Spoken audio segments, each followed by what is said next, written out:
একজন স্বরাষ্ট্রমন্ত্রী আছে, তিনি করতে পারেন না এমন কোনো কাজ নেই। তার দু চোখ দেখলেই মনে হয় ভয়ঙ্কর দুর্যোগের বার্তা, দুরভিসন্ধি। এক চোখে তার দুর্যোধন, আর এক চোখে তার দুঃশাসন। তিনি বলে দেয়, এদের সব বাংলাদেশি বলে বাদ দিয়ে দাও, এদের রোহিঙ্গা বলে বাদ দিয়ে দাও। আর দিল্লির কিছু গদি মিলে বাহ, অসাধারণ। আগের জনসভাতে দিদি বলেছিলেন অমিত শাহজিকে মোটুয়া, মানে মোটা, তাও ঠিক ছিল, শরীর নিয়ে ব্যঙ্গ।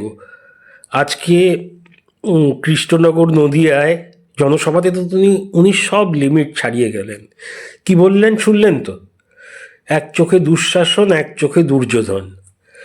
এখন শুধু দুঃশাসন দুর্যোধনকে মহাভারতের খলনায়ক ভাবলেই হবে না, আমাদের একটু ভাবতে হবে দুর্যোধন কি করেছিল।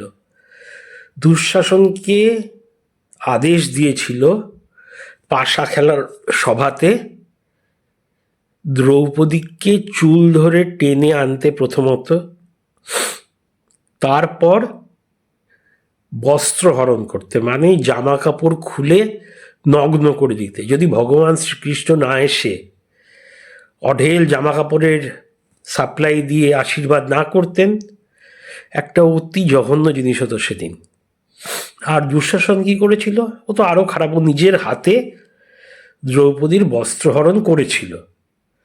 তা এরা সবচেয়ে জঘন্য চরিত্র মহাভারতে। এছাড়া আরও অনেক কিছু করেছে, সেগুলোতে আমি যাচ্ছি না, আমি শুধু একটা উদাহরণ দিলাম এদের চরিত্রের। এদের সাথে অমিত শাহজির তুলনা করলেন, এখানেই থামলেন না, আরও একটা কথা বললেন, এমন কোনো কাজ নেই যেটা অমিত শাহজি করতে পারেন না। এবার আমি একটু বিশদে বলি, বিশদে মানে ছোট্ট করেই, এমন কোনো কাজ নেই এর মধ্যে কি কি আসে, শুনতে খারাপ লাগবে কিন্তু তবুও বলছি। ধর্ষণ আসে, খুন করা আসে, এবং আরও যত বাজে অপরাধমূলক কাজ হয় এই বাক্য বা এই ফ্রেজটার মধ্যে চলে আসে, এমন কোনো কাজ নেই যা উনি করতে পারবেন না।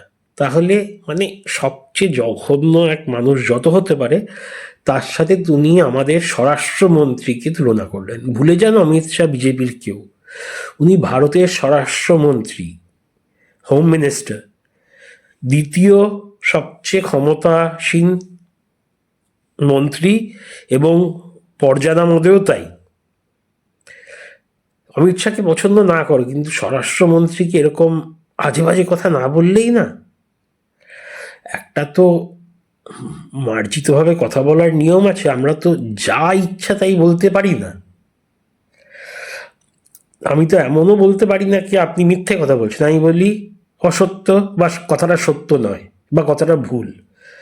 তো আপনি একজন মুখ্যমন্ত্রী হয়ে আমাদের অভিভাবিকা, আমাদের রাজ্যের মুখ, বাঙালির মুখ, এই যে আপনি বাঙালির মর্যাদা, বাঙালি অস্মিতার কথা বলেন, কি বলবে লোকে যে দেখো বাঙালিরা কীরমভাবে আমাদের স্বরাষ্ট্রমন্ত্রীকে নিয়ে কথা বলছে। আরে পছন্দ না হতে পারে, বিরোধী হতে পারে, একটা মার্জিন রেখে তো কথা বলবেন। আপনাকে যখন নরেন্দ্র মোদীজি দিদি ও দিদি বলে একটু মজা করেছেন, আপনি সেটা নিয়ে একটা বিরাট ইস্যু বানালেন। ওটা কেন খারাপ এখনও আমি বুঝি না, ওটা টোন টিটকিরি মোটেও না, কিন্তু আপনার লাগলো এবং মোদীজি সেটা বলার ছেড়ে দিয়েছেন। কিন্তু আপনি দেখুন, আপনি সব লিমিট ছাড়িয়ে যান। আরও অনেক কিছু বলেছেন, যাই হোক এটা আমি তুলে ধরলাম। জানাবেন কেমন, আপনাদের কোনো মন্তব্য থাকলে দর্শক। অনেক ধন্যবাদ দেখার জন্য। বন্দে মাতরম, জয় হিন্দু।